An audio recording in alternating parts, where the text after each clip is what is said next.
कहानी की शुरुआत में रवि माउंटेन्स का एक बर्फीला मंजर दिखाया जाता है। यहाँ में जिडियन नाम के एक आदमी को दिखाया जाता है जिसने अभी अभी एक खरगोश का शिकार किया है। वो आग जलाकर उसे पका रहा होता है ताकि अपनी भूख मिटा सके। तभी अचानक दूर से एक गोली आती है और सीधा उसे आकर लगती है। इस हमले को देखने के बाद वो घबरा जाता है और वहाँ से अपनी जान बचाकर भागना शुरू कर देता है। उसके भागने के बाद वहाँ पर 5 लोग आते हैं जिनमें से एक का नाम कर्नल कैरवर है। दरअसल कैरवर सिविल वॉर के वक्त एक सोल्जर हुआ करता था, मगर अभी वो अपने 4 साथियों के साथ जिडियन के पीछे पड़ा है। कैरवर के अलावा बाकी 4 लोग बाउंटी हंटर्स हैं जिन्हें सिर्फ और सिर्फ पैसों से मतलब है। इन्हें किसी भी कीमत पर जिडियन को मारना है ताकि उसके सर पर रखा हुआ बड़ा इनाम उन्हें मिल सके। वहीं दूसरी तरफ हम जिडियन को देखते हैं जो डर के मारे बहुत तेजी से भाग रहा है। उसे पता है कि अगर वो पकड़ा गया तो वो जिंदा नहीं बचेगा और इसी भागम भाग में वो एक ठंडी नदी में गिर जाता है। नदी का पानी बहुत ही ज्यादा ठंडा है और जैसे ही वो तैरकर बाहर निकलता है तो उसकी हालत खराब हो जाती है। वहीं दूसरी तरफ हम कैरवर और उसके साथियों को देखते हैं जो इस ठंड में आगे बढ़ने से कतरा रहे हैं। उसके साथी कैरवर से कहते हैं कि हमने उसे गोली मार दी है और इस जानलेवा ठंड में नदी में गिरने के बाद उसका बचना नामुमकिन है, इसलिए तुम हमें हमारे पैसे दो ताकि हम यहाँ से वापस जा सकें। यह सुनकर कैरवर गुस्से में कहता है कि तुम लोग कैसे बाउंटी हंटर्स हो, जब तक लाश नहीं मिलती पैसे नहीं मिलते। अगर वो मर गया है तो उसकी लाश ढूंढो, लाश मिलने पर तुम्हें पैसे जरूर मिल जाएंगे। अब इसके बाद हम जिडियन को देखते हैं जो अपनी जान बचाने के लिए किसी तरह आग जलाता है। वो अपने सारे कपड़े उतार देता है ताकि कपड़े सूख जाएं और उसके जिस्म में थोड़ी गर्मी आ सके। इसी बीच वो देखता है कि उसके लेफ्ट हाथ पर गोली लगी है जिसे निकालना बहुत जरूरी है वरना इन्फेक्शन से मौत हो सकती है। वो अपना चाकू निकालता है और बहुत ज्यादा दर्द बर्दाश्त करते हुए उस गोली को बाहर निकाल देता है। कुछ ही देर बाद उसे एहसास होता है कि जो लोग उसे मारने आए हैं वो उसके पीछे ही होंगे, इसलिए वो वहाँ ज्यादा देर आराम नहीं कर सकता और अपने कपड़े पहनकर दोबारा भागना शुरू कर देता है। मगर जिडियन बहुत होशियार है, वो भागते भागते बर्फ पर अपने पैरों के निशान भी मिटाता जाता है ताकि कोई पीछा ना कर सके। जिसके बाद हम देखते हैं कि आग के पास कैरवर अपनी पूरी टीम को लेकर पहुंच जाता है और जलती आग देखकर समझ जाता है कि जिडियन अभी भी जिंदा है। कैरवर को बर्फ में पैरों के निशान 2 अलग अलग डायरेक्शन में जाते हुए नजर आते हैं। वो अपने साथियों से कहता है कि वो हमें धोखा दे रहा है, सब अलग अलग तरफ फैल जाओ और उसे ढूंढ कर निकालो। इनका सबसे पहला साथी जैसे ही आगे बढ़ता है उसे बर्फ पर खून की कुछ बूंदें गिरी हुई मिलती हैं और जैसे वो ऊपर देखता है तब पेड़ पर छुपा हुआ जिडियन अचानक उस पे फेंक कर मारता है जो सीधा उसके सर में लगता है। जिडियन जल्दी से नीचे आता है और जब देखता है कि उस आदमी की सांसें अभी भी चल रही हैं तो वो उसका काम तमाम कर देता है। जिसके बाद वो उसके सारे हथियार उठाता है और वहां से गायब हो जाता है। वहीं दूसरी तरफ कैरवर को अपने साथी के गिरने की आवाज आती है और वो बाकी लोगों के साथ वहां पहुंचता है। अपने साथी को मरा हुआ देखकर कैरवर सबको वार्न करता है कि जिडियन बहुत खतरनाक है, इसलिए सबको अलर्ट रहने की जरूरत है। कैरवर कहता है कि जैसे ही वो मिले उसे सिर्फ जख्मी करना क्योंकि मैं उसे अपने हाथों से मारूंगा। अब इसके बाद ये सब लोग फिर से आगे बढ़ने लगते हैं। वहीं दूसरी तरफ हम जिडियन को देखते हैं जो भागते हुए एक अनजान झोपड़ी के पास पहुंचता है जहाँ पर एक घोड़ा बंधा होता है। जैसे ही वो घोड़े को खोलने लगता है कि तभी शार्लेट नाम की एक लड़की आकर उस पे बंदूक तान देती है और कहती है कि तुम यहाँ चोरी नहीं कर सकते।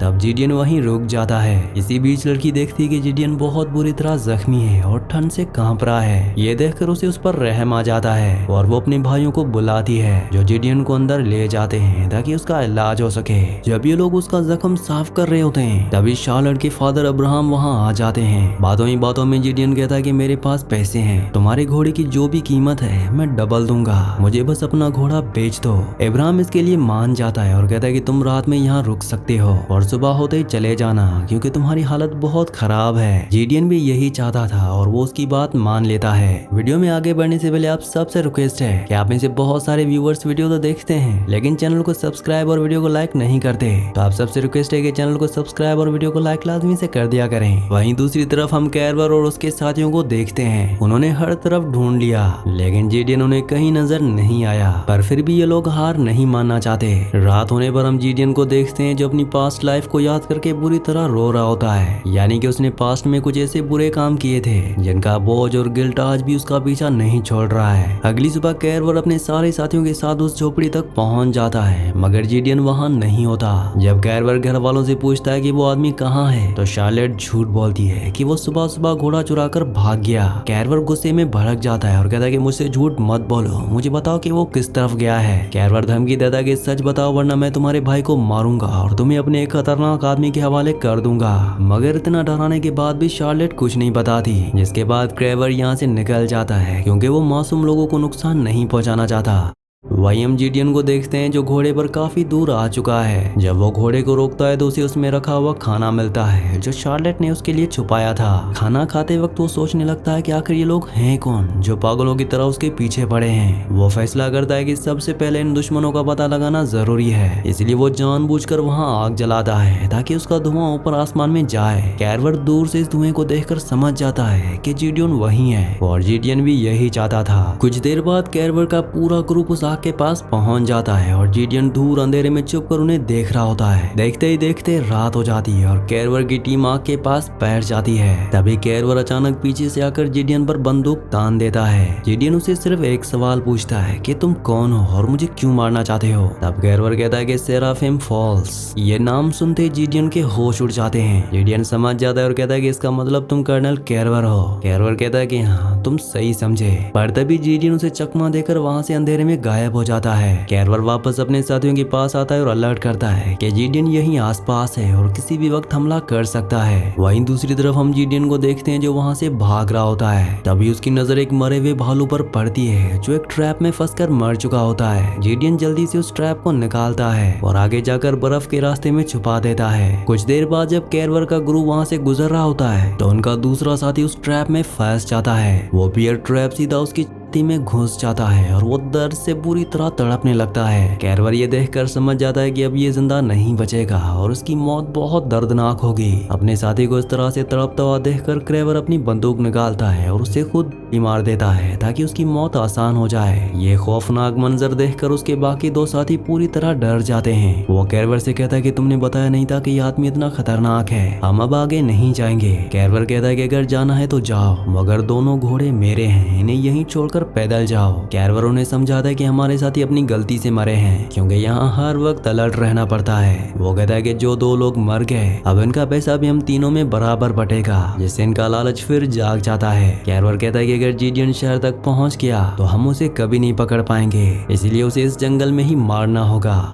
इसके बाद ये तीनों फिर से तेजी से आगे बढ़ने लगते हैं। दूसरी तरफ जीडियन पहाड़ की ऊपरी सतह पर आ चुका है और शहर की तरफ निकल रहा है। तभी वो तीनों अनजान घुड़सवारों को देखता है जिनकी बातें सुनकर वो समझ जाता है कि ये लोग पुलिस से भागकर आए हैं। जीडियन इन क्रिमिनल से पंगा नहीं लेना चाहता और चुपके से निकलने लगता है, लेकिन उनमें से एक लड़का उसे पहचान लेता है। वो लड़का बताता है कि इस सिविल वॉर का सोल्जर जीडियन है जिसने एक दिन में 100 से ज्यादा लोगों को मारा था। लड़का कहता है कि इसने अपने बच्चे खो दिए थे जिस वजह से ये बहुत खतरनाक बन गया था। ये सुनकर उसके साथी डर जाते हैं, मगर वो लड़का कहता है कि हम इसे जिंदा नहीं छोड़ सकते वरना ये पुलिस को हमारे बारे में बता देगा। वो लड़का बंदूक निकालकर जीडियन के पीछे जाता है और कहता है कि आज तुम्हारी मौत पक्की है। लेकिन तभी जीडियन तेजी से पीछे घूमता है और एक ही झटके में अपना उस लड़के के गले में उतार देता है। जीडियन कहता है कि तुम नौजवान लोग गलती करने से कभी नहीं चूकते और अपनी जान दे देते हो। इसके बाद वो उनका एक घोड़ा लेकर वहाँ से निकल जाता है। कुछ देर बाद कैरवर अपने साथियों के साथ वहाँ आता है तो उसे जमीन पर 3 घोड़ों के निशान दिखते हैं। वो देखता है कि 2 घोड़े एक तरफ गए हैं और एक घोड़ा अलग डायरेक्शन में गया है। जब वो निशानों का पीछा करते हैं तो उन्हें उस लड़के की लाश मिलती है जिसे जीडियन ने मारा था। इनका एक साथी उस लाश को पहचान लेता है और कहता है कि इस आदमी पर तो जीडियन से भी बड़ा नाम है। वो साथी कहता है कि मैं इस लाश को लेकर शहर जाऊंगा और अमीर हो जाऊंगा, मैं अब जीडियन के पीछे नहीं जाऊंगा। लेकिन जैसे ही वो साथी लाश को घोड़े पर रखता है कैरवर उस घोड़े को ही गोली मारकर गिरा देता है। कैरवर कहता है कि घोड़ा मेरा था, अगर तुम्हें लाश ले जानी है तो अपने कंधे पर उठाकर ले जाओ। वो साथी समझ जाता है कि लाश को पैदल इतनी दूर ले जाना नामुमकिन है। अब इसके बाद हम जीडियन को देखते हैं जो एक रेलवे कंस्ट्रक्शन साइट के पास पहुंचता है। उसे बहुत भूख लगी होती है, इसलिए वो घोड़ा रोककर कैंप से खाना खाने चला जाता है। तभी कुछ वर्कर्स की नजर उसके घोड़े पर पड़ती है और वो समझ जाते हैं कि ये घोड़ा चोरी का है। वो लोग जीडियन को पकड़ लेते हैं और उसे रस्सियों से बांधकर कैंप के अंदर बिठा देते हैं। कुछ देर बाद जब कैरवर अपने आखिरी साथी के साथ वहाँ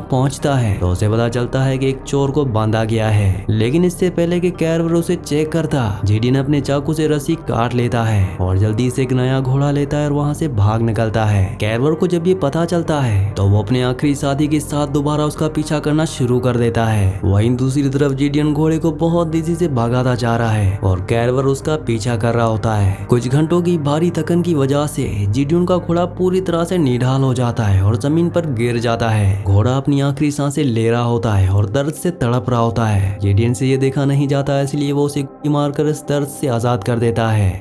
कुछ देर बाद कैरवर और उसके साथी उस मरे हुए घोड़े के पास पहुंचते हैं। कैरवर का साथी चेक करने के लिए जैसे ही घोड़े के करीब जाता है तो घोड़े के पेट के अंदर जीडियन होता है। दरअसल जीडियन ने घोड़े का फाड़कर खुद को उसके अंदर छुपा दिया था। वो अचानक बाहर निकलता है और अपना चाकू निकालकर कैरवर के साथी की गर्दन पर रख देता है और कैरवर को अपने हथियार फेंकने को कहता है। कैरवर अपने हथियार तो फेंकता है, लेकिन बहुत चालाकी से एक छोटी गन निकालकर अपने ही साथी को गोली मार देता है, क्योंकि अब उसे अपने साथी की जरूरत नहीं थी और वो सारा पैसा अकेले रखना चाहता है। अब आमने सामने सिर्फ जीडियन और कैरवर खड़े होते हैं। कैरवर जीडियन पर बंदूक तान कर उसे घुटनों पर बैठने को कहता है। दरअसल कैरवर चाहता है कि जीडियन उसके सामने रोए और मौत की भीख मांगे, लेकिन जीडियन खामोश रहता है। जीडियन कहता है कि अगर मारना है तो सीधा मेरे सर में गोली मारो। कैरवर कहता है कि मैं तुम्हें इतनी आसान मौत नहीं दूंगा। तब जीडियन कहता है कि उस वक्त जो कुछ हुआ उसमें मेरी कोई मर्जी नहीं थी, मैं सिर्फ ऑर्डर्स मान रहा था। यहाँ कहानी फ्लैशबैक में जाती है, जहाँ कैरवर अपने बेटे के साथ फार्म पर काम कर रहा होता है। तभी वहाँ सोल्जर्स की एक फौज आती है जिनका लीडर जीडियन होता है। कैरवर और उसका बेटा उन्हें देखकर भागने लगते हैं। जीडियन कैरवर के घर पहुंचकर उसकी बीवी से पूछता है कि कैरवर कहाँ है, हमें पूरे घर की तलाशी लेनी है। जब सोल्जर्स अंदर जाते हैं तो एक फौजी को अंदर एक छोटा बच्चा दिखता है, लेकिन वो बाहर आकर किसी को नहीं बताता। जीडियन कैरवर की बीवी से बार बार पूछता है पर वो कुछ नहीं बताती, जिससे गुस्से में आकर फौजी पूरे घर को आग लगा देते हैं। इसी बीच कैरवर वहाँ आ जाते हैं और जीडियन के लोग उसे पकड़ लेते हैं। जीडियन कैरवर से कहता है कि तुम पर चोरी का इल्जाम है, सारे हथियार कहाँ है। तभी कैरवर की बीवी देखती है कि पूरे घर में आग लग चुकी है। वो चिल्लाती है कि मेरा बेटा अंदर है और आग में भाग जाती है। उसका दूसरा बेटा भी माँ के पीछे अंदर भाग जाता है। देखते ही देखते पूरा घर आग की लपटों में घिर जाता है और उसकी बीवी और दोनों जिंदा जलकर राख हो जाते हैं, जिसे देखकर जीडियन पूरी तरह हिल जाता है। जीडियन को बिल्कुल अंदाजा नहीं था कि अंदर बच्चे हैं। वो गुस्से में उस फौजी का गला पकड़ता है जिसने आग लगाई थी। फौजी कहता है कि ये लोग गद्दार हैं और जिंदा रहने के लायक नहीं है। इन मासूमों की मौत देखकर जीडियन अंदर से टूट जाता है। वो उसी वक्त अपनी गन और बैच फेंककर फौज की नौकरी छोड़ देता है। अब कहानी वापस प्रिजन में आती है, जहाँ जीडियन और कैरवर के बीच में लड़ाई होना शुरू हो जाती है। बहुत देर तक लड़ाई होने के बाद आखिरकार जीडियन कैरवर पर भारी पड़ता है और उसका हथियार छीन लेता है, लेकिन वो कैरवर को मारता नहीं बल्कि कहता है कि यहाँ से शहर करीब है, जाओ और अपनी बची हुई जिंदगी जियो। जीडियन कहता है कि अगर मेरे पीछे आए तो तुम्हारी मौत तय है, और ये कहकर वो वहाँ से चला जाता है। लेकिन कैरवर का सब कुछ खत्म हो चुका है। अब उसकी जिंदगी का सिर्फ एक ही मकसद है कि वो जीडियन को खत्म कर दे।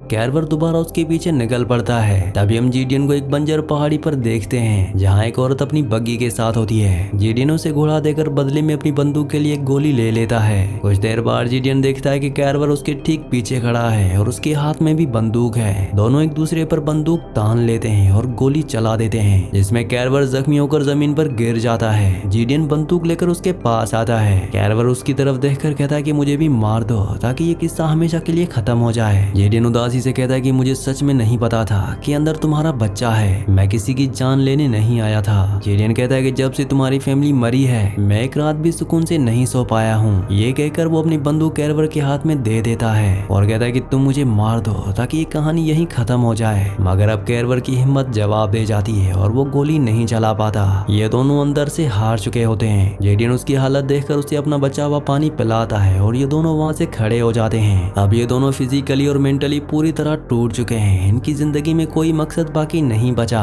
जीडियन अपना चाकू वहीं जमीन पर फेंक देता है और ये दोनों जख्मी हालत में अलग अलग डायरेक्शन में निकल पड़ते हैं। इस बंजर रेगिस्तान में ये कब तक जिंदा रहेंगे किसी को नहीं पता। इसी सीन के साथ इस मूवी का इस कहानी का एंड हो जाता है। अगली कहानी आप किस मूवी पर सुनना चाहते हैं मुझे नीचे कॉमेंट्स में जरूर बताना, और अगर ये वीडियो आपको पसंद आई हो तो वीडियो को लाइक और चैनल को सब्सक्राइब लाजमी कर देना।